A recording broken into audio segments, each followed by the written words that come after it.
अस्सलामु अलैकुम दोस्तों, आज की वीडियो में हम एक ऐसे नबी का जिक्र करने जा रहे हैं जिनकी कहानी सब्र, ईमान और आज़म की इंतहा है। एक ऐसी शख्सियत जिन्होंने इंसानियत को अल्लाह की वहदानियत की दावत दी और जिनकी कौम ने उस दावत का मजाक उड़ाया, लेकिन आखिरकार अल्लाह का फैसला हक साबित हुआ। जी हाँ, हम बात कर रहे हैं अल्लाह के जलीलुल क़द्र नबी हज़रत नूह अलैहिस्सलाम की। उनका तज़किरा कुरान करीम में कई जगह आया है और उनकी ज़िंदगी का वाक़या न सिर्फ ईमान वालों के लिए सबक है बल्कि नाफरमानों के लिए तनबिया भी है। अल्लाह ताला ने फरमाया सूरह नूह आयत नंबर 1 के और हमने नूह को उनकी कौम की तरफ भेजा कि वो इन्हें साफ साफ खबरदार करें। हज़रत नूह अलैहिस्सलाम ने अपनी कौम को अल्लाह की वहदानियत की तरफ बुलाया। उन्होंने कहा, यानी ए मेरे कौम, अल्लाह की इबादत करो, उसके सिवा तुम्हारा कोई माबूद नहीं। मगर उनकी कौम ने इनकार किया, मजाक किया और उन पर झूठे इल्जामात लगाए। हज़रत नूह अलैहिस्सलाम ने अपनी कौम को दिन रात समझाया, नरम लहजे में भी, सख्त अंदाज में भी, खुफिया तौर पे भी और ऐलानिया तौर पर भी।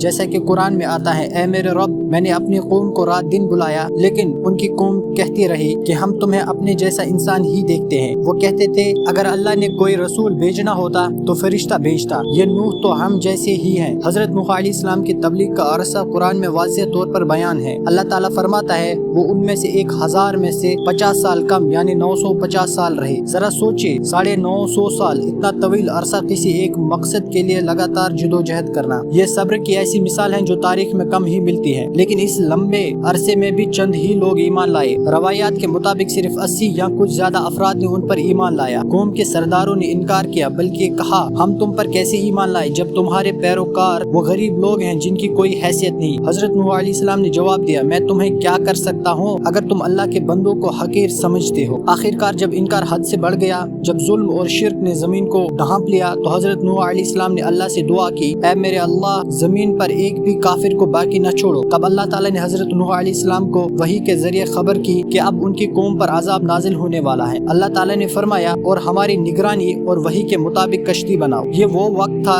जब हजरत नूह अलैहिस्सलाम ने पहाड़ों के दरमियान एक बहुत बड़ी कश्ती बनाना शुरू की। लकड़ी के तख्ते जोड़ने लगे, कील ठोकने लगे, और जब भी उनकी कौम के लोग वहाँ से गुजरते तो हंसते, मजाक करते। कुरान कहता है, और वो कश्ती बना रहे थे, जब भी उनकी कौम के सरदार गुजरते उन पर हंसते थे। हजरत नूह अलैहिस्सलाम ने फरमाया, अगर तुम आज हम पर हंसते हो तो एक वक्त आएगा जब हम तुम पर हंसेंगे। ये कश्ती आम कश्ती नहीं थी। मुफस्सिरीन के मुताबिक ये कश्ती 3 मंजिलों पर मुश्तमिल थी। एक मंजिल में जानवर, दूसरी में इंसान और तीसरी में परिंदे। कहा जाता है कि ये कश्ती इतनी बड़ी थी कि हजारों फीट लंबी और सैकड़ों फीट चौड़ी थी। उस वक्त के लिहाज से ये एक मौजज़ा था। फिर अल्लाह ताला ने हजरत नूह अलैहिस्सलाम को हुक्म दिया कि जब जमीन से पानी उबलने लगे तो समझ जाना कि वक्त आ गया है। कुरान कहता है, यहाँ तक कि जब हमारा हुक्म आ गया, तनव्वर का उबलना उस बात की अलामत थी कि अब तूफान का आगाज हो गया। अल्लाह ने फरमाया, हमने कहा, हर जानवर का एक जोड़ा कश्ती में सवार कर लो और अपने अहलो ईमान वालों को भी, सिवाय उनके जिन पर अजाब का फैसला हो चुका है। फिर तूफान आया, ऐसा तूफान जो इंसानियत ने पहले कभी नहीं देखा था। आसमान से मूसलाधार बारिश बरसी, जमीन से चश्मे फूटे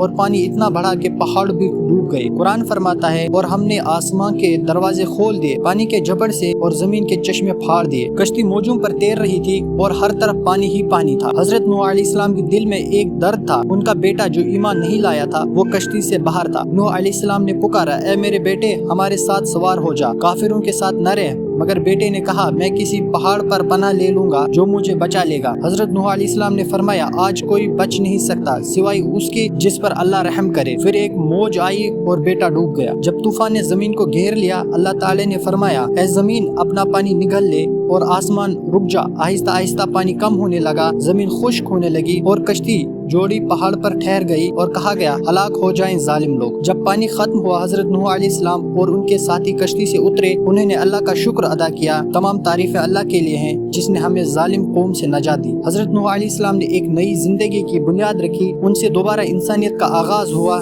इसलिए कुरान में इन्हें आदम सानी भी कहा जाता है, यानी दूसरे आदम। उनके औलाद से दुनिया फिर आबाद हुई। हजरत नूह अलैहिस्सलाम की कश्ती महज एक कश्ती नहीं थी, बल्कि ईमान, तवक्कुल और अल्लाह की कुदरत की अलामत थी। उस कश्ती में सवार होना अल्लाह के हुक्म पर अमल करने की निशानी थी, और उसमें न सवार होना नाफरमानी की अलामत। तूफान का असल मकसद सिर्फ पानी से तबाही नहीं था, बल्कि ईमान और इनकार के दरमियान हद फासिल कायम करना था। ये वक्त हमें ये सबक देता है कि जब इंसान अल्लाह के हुक्म पर अमल करता है तो वह हर तूफान से महफूज محفوظ رہتا ہے، چاہے دنیا اس پر ہنسے، اس کا مذاق اڑائے، مگر آخرکار فتح ایمان والوں ہی کی ہوتی ہے۔ حضرت نوح علیہ السلام نے جو کشتی بنائی وہ محض لکڑی کے تختوں کی نہیں بلکہ صبر، توکل اور ایمان کی کشتی تھی۔ آج اگر ہم اپنی زندگیوں میں دیکھیں تو ہمیں بھی طوفانوں کا سامنا ہے، برائی، فتنہ اور دنیاوی آزمائشوں کے طوفان، مگر جو شخص نوح علیہ السلام کی طرح اللہ پر بھروسہ رکھے وہ یقیناً نجات پائے گا۔ حضرت نوح علیہ السلام کی پوری زندگی ایک پیغام ہے، اللہ پر ایمان رکھو، صبر کرو اور حق پر ڈٹے رہو، چاہے دنیا تمہیں جھٹلائے، تمہارا مذاق اڑائے، مگر تم اپنی کشتی ایمان کو مضبوط رکھو، کیونکہ جب طوفان آئے گا تو صرف وہی بچیں گے جو اس کشتی میں ہوں گے، ایمان کی کشتی میں۔ آخر میں قرآن کی یہ آیت دل کو چھو جاتی ہے جب اللہ تعالیٰ فرماتا ہے، بے شک نوح میرا بندہ تھا جو بہت شکر گزار تھا۔ یہی حضرت نوح علیہ السلام کی کہانی کا نچوڑ ہے، شکر، صبر اور ایمان۔ اللہ ہمیں ان کے نقش قدم پر چلنے کی توفیق دے اور ہمیں بھی ہر طوفان سے محفوظ رکھے۔ اللہ حافظ۔